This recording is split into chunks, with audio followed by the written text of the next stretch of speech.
ଆଜି ସୋମବାର ଆମର ବୋଉ ମାଳ ତିଆରି କରୁଛି ମନ୍ଦିର ଯିବ ମାଳ ହେଇକି। ମୋ ବାଇପାସ୍ ଶିବ ମନ୍ଦିର ଘର ପାଖରେ ଆଖଣ୍ଡଳମଣି ମନ୍ଦିର ସୁନ୍ଦର ଭାବରେ ଦେଖନ୍ତୁ ଡେକୋରେଟ୍ ହେଇଛି। ଆଜି ହେଲା ରାଉରକେଲା ପାସେଞ୍ଜର ଆଉ କାମ ତ ଚାଲୁଛି, କେବେ କମ୍ପ୍ଲିଟ୍ ହେବ ମଣିଷ ତ୍ରାହି ପାଇବ ଟିକେ। ଖାଇବା ହେଇଗଲା ରେଡ଼ି, ରୁଟି ସନ୍ତୁଳା ବାପା ବସିକି ଖାଉଛନ୍ତି ଆଉ ଚାଲିଛି ମ୍ୟାଚ୍ ଦେଖା ହେଉଛି। ହ୍ୟାଲୋ ଫ୍ରେଣ୍ଡ, ଜୟ ଜଗନ୍ନାଥ। ମୁଁ ସାଗର, ଆପଣମାନଙ୍କୁ ମୋର ନୂଆ ବ୍ଲଗ୍ଟି ସ୍ୱାଗତ। ଆଶା କରୁଛି ଭଲ ଥିବେ ସମସ୍ତେ। ଆଜି ହେଉଛି ସୋମବାର, ଆଜି ଡ୍ୟୁଟି ବି ଅଛି ଆଉ ଟିକେ ତା ପୂର୍ବରୁ ମନ୍ଦିର ଯିବାର ଅଛି। ଚାଲନ୍ତୁ ଆଜିର ବ୍ଲଗ୍ଟି ଏବେ ଆରମ୍ଭ କରିବା। ଭିଡ଼ିଓ ସ୍କିପ୍ କରିବେନି। ଆଜି ଦିନ ଯାକ ଯାହା କିଛି ହେବ ଆପଣମାନଙ୍କୁ ସବୁ ସେୟାର କରିବେ।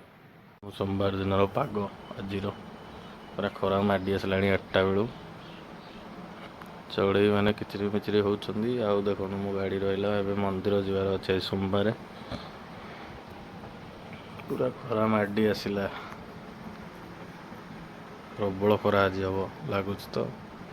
ଆଜି ସୋମବାର ଆମର ବୋଉ ମାଳ ତିଆରି କରୁଛି ମନ୍ଦିର ଯିବ ମାଳ ହେଇକି।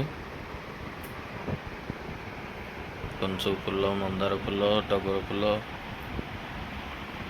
ମାଳ ହେଇଗଲାଣି, ଆହୁରି 2-3ଟା କରାହେବ ମାଳ।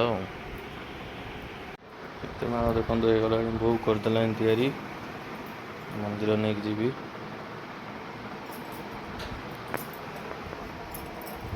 କେତେଟା ମାଳ ବୋଉ କଲୁଣି? 4ଟା।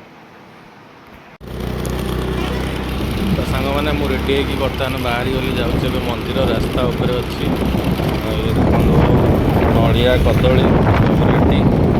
ମନ୍ଦିର ବି ଆଉ ପାଖ ବାଟ ରହିଲା, ଆଉ ପାଖାପାଖି ହେଇଗଲେଣି। ତ ଚାଲନ୍ତୁ ସେଠି ମନ୍ଦିରରେ ପହଞ୍ଚି ସାରିଲା ପରେ ଆପଣଙ୍କୁ ଦେଖାଉଛି। ତ ସାଙ୍ଗମାନେ ମନ୍ଦିର ଦର୍ଶନ ହେଇଗଲା।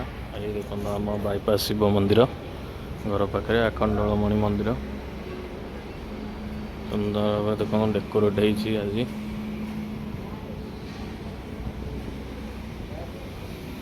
ଏପଟଟା ହେଉଛି ଦେଖନ୍ତୁ ପାର୍ବତୀଙ୍କ ମନ୍ଦିର। ଏ ସୋମବାର ବି ଆସୁଛନ୍ତି ଧୀରେ ଧୀରେ ଲୋକ, ଆହୁରି ବି ହେବେ। ପୁରା NH ସାଇଡ଼ରେ ଅଛି ମନ୍ଦିରଟା ଆମର। ମୁଁ ସବୁ ସୋମବାର ଆସେ, ପୁରା ଭକ୍ତିମୟ ପରିବେଶ ଲାଗେ, ବହୁତ ବଢ଼ିଆ, ମନକୁ ଶାନ୍ତି ଲାଗେ ଜାଗାଟା। ସାଙ୍ଗମାନେ ବାହାରିକି ଆଇଲା ବେଳକୁ ଅଫିସ୍ ଦେଖନ୍ତୁ, ପୁଣି ଆଜି ବି ସେଇଆ ପାସେଞ୍ଜର ଆସିଗଲା, ରାଉରକେଲା ପାସେଞ୍ଜର ଆଉ କାମ ତ ଚାଲୁଛି, କେବେ କମ୍ପ୍ଲିଟ୍ ହେବ ମଣିଷ ତ୍ରାହି ପାଇବ ଟିକେ।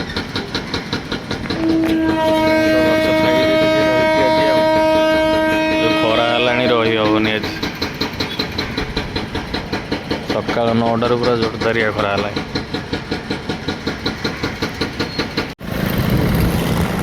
ସାଙ୍ଗମାନେ ଆଜି ତ ଖାଇବା ହେଇନି, ଆଜି ଘରକୁ ଯିବାକୁ ପଡ଼ିଲା। ଘର ପାଖାପାଖି ହେଇଗଲି, ପୁରା ସୋମବାର ଯେଉଁ ଘର ପାଖାପାଖି ହେଲେ ଆଜି ଯେଉଁ ପ୍ରକାର ଖରା କୁହନ୍ତୁନି, ପୁରା ଅସମ୍ଭାଳ ଖରା।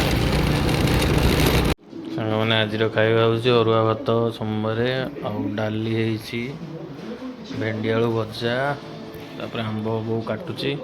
ଆଜି ସୋମବାର ମୋର ବିନା ପିଆଜ ରସୁଣ। ଆଉ ଗୋଟେ ବୋଉ ସେଉ ବି ଆଣିଦେଲା। ଚାଲନ୍ତୁ ଏବେ ଖାଇଦେବା, ଆଉ ଲେଟ୍ କରିବାନି, ତାପରେ ଯିବା ଆହୁରି ଡ୍ୟୁଟି। ସାଙ୍ଗମାନେ ମୁଁ ଆସିକି ଅଫିସରୁ ଏବେ ଘରେ ପହଞ୍ଚିଲି। ବୋଉ କହିଥିଲା ଜିନିଷ ଆଣିବା ପାଇଁ, କଦଳୀ ହେରିକା କାଲି ପଣା ଦିଆ ପାଇଁ। ସାଙ୍ଗମାନେ ଆଜି ଆମର ରୁଟି ହେଇଗଲାଣି ତିଆରି, ବୋଉ କରିଦେଲାଣି। ଆଉ ଆଜି ରାତିରେ ହେଇଛି ଆମର ସନ୍ତୁଳା, ରୁଟି ସନ୍ତୁଳା ଖିଆ ହେବ। ତା ସହିତ ଆଜି ମିଠା ଅଛି ବି, ମିଠା ଟିକେ ଖିଆ ହେବ। ବାପା ଖାଉଛନ୍ତି ଏଇନୁ, ତାପରେ ମୁଁ ଖାଇବି ବୋଉ କଲା ପରେ। ଖାଇବା ହେଇଗଲା ରେଡ଼ି, ରୁଟି ସନ୍ତୁଳା ବାପା ବସିକି ଖାଉଛନ୍ତି ଆଉ ଚାଲିଛି ମ୍ୟାଚ୍ ଦେଖା ହେଉଛି। ଗରମ ଗରମ ରୁଟି ସନ୍ତୁଳା ଆଉ ମିଠା ଅଛି। ଚାଲନ୍ତୁ ସାଙ୍ଗମାନେ ଖାଇଦେବା, ଆଉ ଲେଟ୍ କରିବାନି, ଆଉ ମ୍ୟାଚ୍ ବି ଦେଖିବା।